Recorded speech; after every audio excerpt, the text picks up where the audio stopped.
Hi friends, welcome to delta news. MDU వాహనాల ద్వారా ఇంటింటికి రేషన్ ఇచ్చే కార్యక్రమాన్ని నిలిపివేస్తున్నట్లు కూటమి ప్రభుత్వం వెల్లడించింది. జూన్ 1వ తేదీ నుండి పాత పద్ధతిలోనే అంటే రేషన్ డీలర్ల వద్దకే వెళ్ళి రేషన్ సరుకులు తీసుకోవాలని ప్రభుత్వం సూచించింది.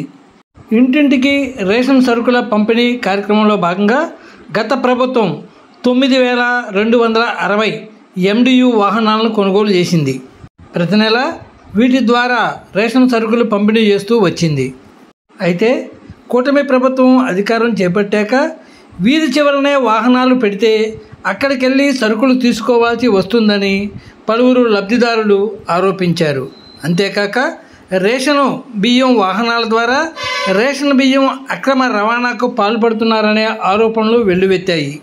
అలాగే ఎండియు వాహనాల వల్ల ప్రతి ఏటా 830 కోట్ల రూపాయలు అదనపు భారం ప్రభుత్వం మీద పడుతున్నట్లు తెలుస్తోంది. అలాగే ఎండియు వాహన నిర్వాహకులు ప్రభుత్వం ఇస్తున్న కమిషన్ తమకు సరిపోవడం లేదని గతంలో ప్రభుత్వం దృష్టికి తీసుకెళ్లారు. ఈ నేపథ్యంలో పౌర సరఫరాల శాఖ మంత్రులు నాదెండ్ల మనోహర్ 10 రోజుల క్రితం ఎండియు వాహనదారులతో సమావేశం నిర్వహించారు. వీటినన్నింటినీ దృష్టిలో ఉంచుకున్న ప్రభుత్వం ఈరోజు జరిగిన కేబినెట్ సమావేశంలో పాత పద్ధతిలోనే డీలర్ల ద్వారా రేషన్ పంపిణీ చేసేందుకు నిర్ణయించింది.